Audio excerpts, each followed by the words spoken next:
যাচ্ছি সোদপুরের অন্যতম একটি বিশেষ খবরের দিকে।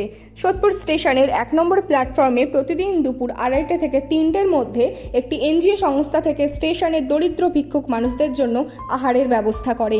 এটি বেশ কিছুদিন হলো চালু হয়েছে, যার ফলে অনেক দরিদ্র মানুষ পেট ভরে খেতে পারে। সমাজের অসহায় ও দরিদ্র মানুষের মুখে একবেলা খাবার তুলে দেওয়ার মধ্যেই প্রকৃত মানবিকতা ধরা পড়েছে। প্রতিদিন এনজিও স্বেচ্ছাসেবকরা খাবার তৈরি করে এনে তা বিতরণ করে। এই উদ্যোগের ফলে শিশু, বৃদ্ধ, শ্রমজীবী ও অসহায় মানুষদের মুখে হাসি ফোটাচ্ছে। মানবতার সেবাই সবচেয়ে বড় ধর্ম, মানুষ মানুষের জন্য। এই আদর্শকে সামনে রেখে এনজিওটি কাজ করে চলেছে।